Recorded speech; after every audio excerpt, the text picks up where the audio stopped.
ನಮಸ್ಕಾರ, ಸುದ್ದಿಗಾರ ವಾಹಿನಿಗೆ ಸ್ವಾಗತ. ನಾನು ಪಲ್ಲವಿ.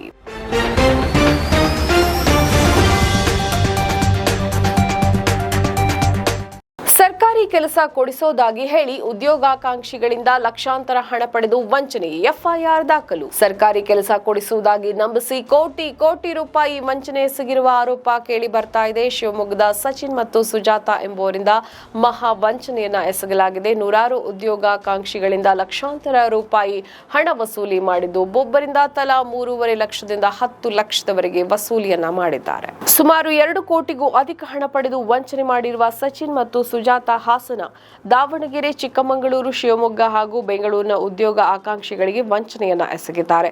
ವಿವಿಧ ಇಲಾಖೆಯ ನಕಲಿ ಪತ್ರಗಳನ್ನು ನೀಡಿ ಆಕಾಂಕ್ಷಿಗಳಿಂದ ದುಡ್ಡು ವಸೂಲಿ ಮಾಡಿದ್ದಾರೆ. ಶಿವಮೊಗ್ಗದಲ್ಲಿ ಉದ್ಯೋಗ ತರಬೇತಿ ಕೇಂದ್ರವನ್ನ ಕೂಡ ತೆರೆದಿದ್ದಾರೆ. ಅಷ್ಟೇ ಅಲ್ಲದೆ ಕೋಚಿಂಗ್ ಸೆಂಟರ್ಗಳಲ್ಲಿ ಸಚಿನ್ ಮತ್ತು ಸುಜಾತ ಉದ್ಯೋಗ ಆಕಾಂಕ್ಷಿಗಳಿಗೆ ಪರೀಕ್ಷೆಯನ್ನ ಬರೆಸ್ತಾ ಇದ್ರು. ಕೊನೆಗೆ ಉದ್ಯೋಗ ಆಕಾಂಕ್ಷಿಗಳಿಗೆ ಇವರು ಹಣ ಪಡೆದು ವಂಚನೆಯನ್ನ ಎಸಗುತ್ತಿದ್ದಾರೆ ಅಂತ ತಿಳಿದು ಬಂದಿದ್ದು, ಇದೀಗ ಅವರ ವಿರುದ್ಧ ಎಫ್ಐಆರ್ ದಾಖಲಾಗಿದೆ. ಪ್ರಕರಣವನ್ನ ದಾಖಲಿಸಿಕೊಂಡ ಪೊಲೀಸರು ಇದೀಗ ತನಿಖೆಯನ್ನ ನಡೆಸುತ್ತಿದ್ದಾರೆ. ನಮ್ಮ ಈ ವಿಡಿಯೋ ನಿಮಗೆ ಇಷ್ಟ ಆದಲ್ಲಿ ಲೈಕ್ ಮಾಡಿ, ಶೇರ್ ಮಾಡಿ, ಕಮೆಂಟ್ ಮಾಡಿ ಮತ್ತೆ ಸಬ್ಸ್ಕ್ರೈಬ್ ಮಾಡಿ.